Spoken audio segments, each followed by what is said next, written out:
আমরা গত ক্লাসে কিন্তু হাইপার কিউব নিয়ে দেখছিলাম যে ব্যাপারটা খুবই ইজি, জাস্ট আমাদের যে ডাইমেনশন বলা থাকে 3 ডাইমেনশন গুলো তো 3 ডাইমেনশন এরকম, আর যদি 4 ডাইমেনশন বলে সেটা কেমন হবে সেটা আমরা বইয়ের একটা এক্সাম্পল থেকে দেখছিলাম। জাস্ট কিনা আমাদের পাথটা বের করতে হবে, এরকম ম্যাথ পরীক্ষার জন্য খুব ইম্পর্টেন্ট। এটা হচ্ছে মাল্টি প্রসেসরের চ্যাপ্টার থেকে এটা খুব ইম্পর্টেন্ট টপিকস। আর তারপরে তোমার মাল্টি প্রসেসর থেকে আমরা আরো কিছু জিনিস বলছিলাম, সেটা হচ্ছে কি কি ধরনের মাল্টি প্রসেসর যে স্ট্রাকচারটা আছে যেগুলো, সেগুলো হচ্ছে যে 4 ধরনের না 5 ধরনের, যে time share, multiple, crossbar, multi stage switching আর হচ্ছে হাইপার কিউব। এই ব্যাপারগুলো সম্পর্কে একটু ভালো ধারণা রাখবা। হ্যাঁ, এই 5টা ক্রাইটেরিয়া। হ্যাঁ বলো। স্যার হাইপার কিউব জিনিসটা কি, মানে মেথডটা বুঝছি বাট এটা আসলে কি সেটাই জানি না। হাইপার কিউব তো হচ্ছে যে একটা টেকনিক, যে হাইপার মানে যে হাইপার মানে হচ্ছে আমাদের নরমাল যে ডাইমেনশন আছে এটা থেকে মানে এটাকে কিভাবে কাজে লাগানো যায়। ঠিক আছে, মানে আমরা ম্যাপিং করি মেমোরির সাথে, এটা একটু তো বুঝছো যে আমরা জাস্ট কি করতেছি, ম্যাপিং করতেছি।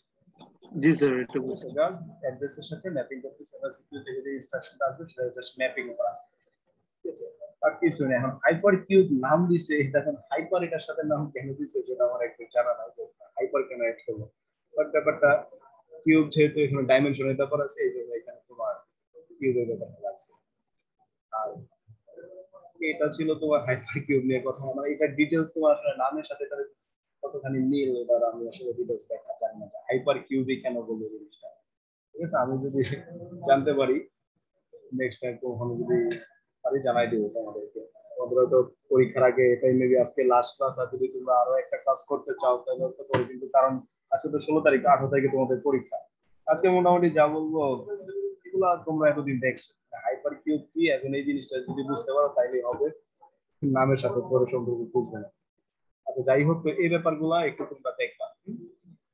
স্যার আমাদের কি স্যার কোনো অ্যাডভান্টেজ বা ডিসঅ্যাডভান্টেজ বা হ্যাঁ হ্যাঁ এরকম, মানে হচ্ছে কি যে প্রতিটা, যেমন আমরা যদি ডেফিনেশনও যদি জিজ্ঞাসা করি যে what is time share common bus, বা আমি যদি বলি যে এগুলোর সাথে আসলে প্রতিটা সম্পর্কে 2-1 লাইন বলে লেখ, এরকম মানে এইগুলার সংজ্ঞাগুলো যেগুলো আছে যেটুকু পড়বা বুঝতে পারবা লেখবা, খুব বেশি যে বড় করে লিখতে হবে এমন কিছু না।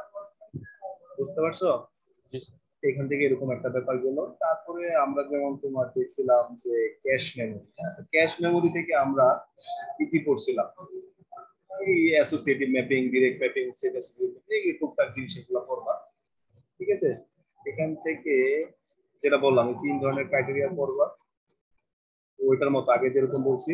তারপর হচ্ছে ভার্চুয়াল মেমোরি। তো ভার্চুয়াল মেমোরি থেকে কিন্তু আমরা ইম্পর্টেন্ট জিনিস পড়ছিলাম, সেটা হচ্ছে অবশ্যই ওইখানে যে 3 ধরনের টেকনিক আছে, FIFO, LRU আর হচ্ছে OKR, এই 3 ধরনের টেকনিক দিয়ে কিভাবে পেজ রিপ্লেসমেন্ট করা হয় এটা কিন্তু ভেরি ভেরি ইম্পর্টেন্ট পরীক্ষার জন্য। এর ভিতরে অবশ্যই রেগুলার অ্যাডভান্টেজ, ডিসঅ্যাডভান্টেজ, কোনটা কেমন ভালো কাজ করে কোনটা খারাপ কাজ করে। তারপরে হচ্ছে যেমন এই ফিফো দিয়ে ম্যাথ করা, এলআরইউ দিয়ে ম্যাথ করা, ঠিক আছে, এগুলো দিয়ে ম্যাথ অবশ্যই করবা। মানে এক্সাম্পল যেরকম আমরা দেখছিলাম, ঠিক আছে, পেজ রিপ্লেসমেন্টে পেজ ফল্ট আর পেজ হিট কখন হয়। পেজ হিট কখন হয়? যখন আমরা একটা অ্যাড্রেসকে খুঁজি এবং সেটা ক্যাশ মেমোরিতে যখন আমার অবস্থান করে তখন সেটাকে বলা হয় পেজ হিট, মানে পাওয়া গেছে। আর যদি না পাওয়া যায় তখন সেটা হচ্ছে মিস। এই হিট আর মিসের রেশিও আমরা আবার বের করা দেখছি কিভাবে করে, মানে আমাদের টোটাল হিট ডিভাইডেড বাই হচ্ছে কি total hit plus total miss, এটার যে রেশিওটা সেটা 1 থেকে বাদ দিলে আমরা পাই যে টোটাল আমাদের হিট বা মিস রেশিও কত। আর এগুলো হচ্ছে এখান থেকে ম্যাচেরা, এই ফিফো, এলআরইউ, এগুলার math, page replacement math must important, very important. এগুলো বলতেছি, এগুলো সাজেশন দেওয়া। এরপরে তোমার যেটা বললাম এগুলো অ্যাডভান্স ডিসঅ্যাডভান্টেজ দেখবা এগুলো। তারপরে তোমার আর কি আছে, এখান থেকে আমরা পড়ছিলাম পাইপলাইনিং, তাই না? পাইপলাইনিং থেকে পাইপলাইনিং কি জিনিস, পাইপলাইনিং কেন কাজে লাগে, এটা সুবিধা অসুবিধা কি, তারপর হচ্ছে 3 সেগমেন্ট একটা পাইপলাইন ইমপ্লিমেন্টের মাধ্যমে এই ধরনের একটা ইকুয়েশন দেওয়া থাকবে, সেই ইকুয়েশনটা সলভ করে দেখানো, এরকম কয়টা স্টেজে সেটা হয়েছে, তারপর সেটার জন্য ক্লক পালস যেটা, সেই ডায়াগ্রামটা আঁকা। ঠিক আছে, সোজা কথা মনে রাখবা, এই যে এই ডায়াগ্রামটা স্পেস ডায়াগ্রাম কথা বলা থাকে, কিন্তু এই ডায়াগ্রামটা অবশ্যই দিতে হবে তোমাদের। স্পেস ডায়াগ্রামটা কঠিন কিচ্ছু না, তোমরা জাস্ট দেখবা যে তোমরা যখন ধরো এই উপর অঙ্কের জন্য, সবাই শুনতেছো তো, উপরের অঙ্কের জন্যই দেখো, জাস্ট এখানে দেখবা যে তোমার সর্বশেষ মানে টোটাল কতটা তোমার ক্লক পালস লাগছে সেটা খেয়াল করো। এই ম্যাথের জন্য কিন্তু তোমার ক্লক পালস 1 থেকে একদম 9 পর্যন্ত লাগছে, তাই না? তার মানে তোমার সেম ভাবে এই যে তুমি টাইম স্পেস ডায়াগ্রাম যেটা আঁকবা সেখানে তোমার টোটাল উপরের দিকে এরকম 9টা ঘড়ি থাকবে, ঠিক আছে। আর যেহেতু তোমার এখানে সিগন্যাল কয়টা, প্রতিটা রেজিস্টারের জন্য তারা আলাদা আলাদা করে সিগন্যাল যেহেতু ধরছে, তার মানে এখানে দেখো